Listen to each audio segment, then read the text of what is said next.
Good morning વાલા વિદ્યાર્થી મિત્રો. દોસ્તો, તમે જોયું હશે કે એક સુંદર મજાની હારમાળ છે કે જેની અંદર ઘણા બધા વિદ્યાર્થીઓ બેસ્ટ પરફોર્મન્સ લાયા છે. એવો જ એક સરસ મજાનો વિદ્યાર્થી સ્કૂલ પરમાર અમિત, જેનો પહેલો નંબર આવ્યો છે.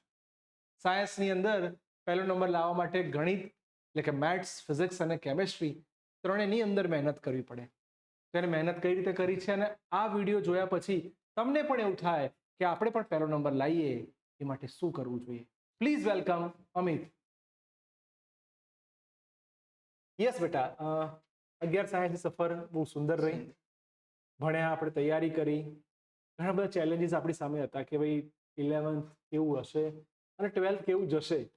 તો સૌથી પહેલા પહેલો નંબર લાવવા માટે જે મહેનત કરવી પડે ટૂંકમાં તમે કહો. પહેલો નંબર લાવવા માટે એક વિષય ઉપર ધ્યાન આપવું એ જરૂરી નહીં, પણ ત્રણેય વિષય મેથ્સ, ફિઝિક્સ, કેમેસ્ટ્રી ત્રણેય વિષયમાં સારા માર્ક્સ લાવવા જરૂરી. અને ત્રણેય વિષયમાં થિયરી, દાખલા અને એમસીક્યુ, મેઇન વસ્તુ એમસીક્યુ છે, જેમાં પ્રેક્ટિસ વધારે કરવી પડે.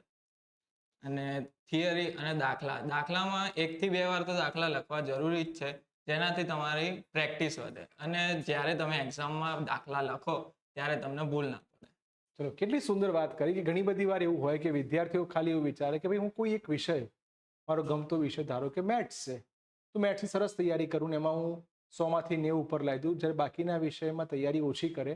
પણ અમિતે આપણને આજે પહેલો નંબર આવ્યો એની માટે બહુ સુંદર વસ્તુ કરી કે ત્રણેય વિષયને ન્યાય આપવો પડશે, ત્રણેય વિષયની મહેનત કરવી પડશે.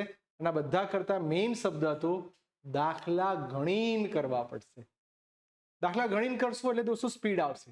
સ્પીડ આવશે એટલે ઓટોમેટિક પહેલા ભૂલો થશે, ભૂલો સુધરશે અને પછી સ્પીડ પ્લસ એક્યુરસી અને સાથે સાથે તમારું ભરપૂર નોલેજ, એ જ તમને રિઝલ્ટ લેવડાવશે. Wish you all the best.